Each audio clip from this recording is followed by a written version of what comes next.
Top quality और consistent performance के लिए सिर्फ सिल्वर पंप्स। टॉप क्वालिटी और कंसिस्टेंट परफॉर्मेंस के लिए सिर्फ सिल्वर पंप्स, नाम याद रखना।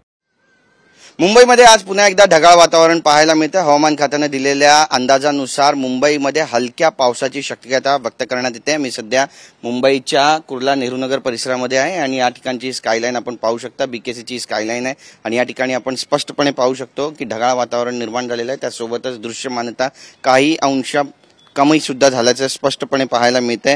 पुण्यामध्ये देखील पाऊस होण्याचा अंदाज वर्तवण्यात येते। हवामान खात्याकडून ही शक्यता व्यक्त करण्यात आलेली आहे आणि लातूरमध्ये सुद्धा अवकाळी पावसाच्या सरी काल बरसलेल्या आहेत। तर कोकणात सध्या सामान्य हवामान राहील असं बोललं जातंय। काल चंद्रपूरच्या ब्रह्मपुरी उच्चांकी तापमानाची नोंद झालेली आहे आणि सध्या राज्याच्या अनेक भागावर चक्राकार वारे वाहत असल्याने अवकाळीचं संकट घोंगावतंय। मध्य महाराष्ट्र, विदर्भ आणि मराठवाड्यात गारपिटीची शक्यता व्यक्त होते। हवामान खात्याकडून या सर्व ठिकाणी ऑरेंज आणि येलो अलर्ट जारी करण्यात आलेला आहे। गेल्या काही दिवसांपासून राज्यात अवकाळी पावसाचं संकट पाहायला मिळतंय। आज अनेक ठिकाणी गारपिटीचा इशारा देण्यात आलाय, तर काही ठिकाणी पावसाचा येलो अलर्ट सुद्धा आहे। तर मुंबईमध्ये सुद्धा हलक्या पावसाची शक्यता व्यक्त केली जाते।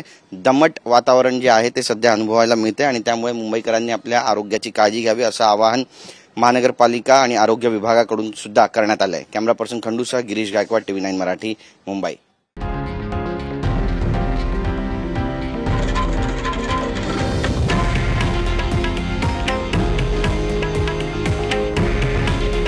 हे आहे देशातील नंबर 1 न्यूज नेटवर्क आणि आपण पाहत आहात TV9 मराठी। काळजी तुमची, हित महाराष्ट्राचं।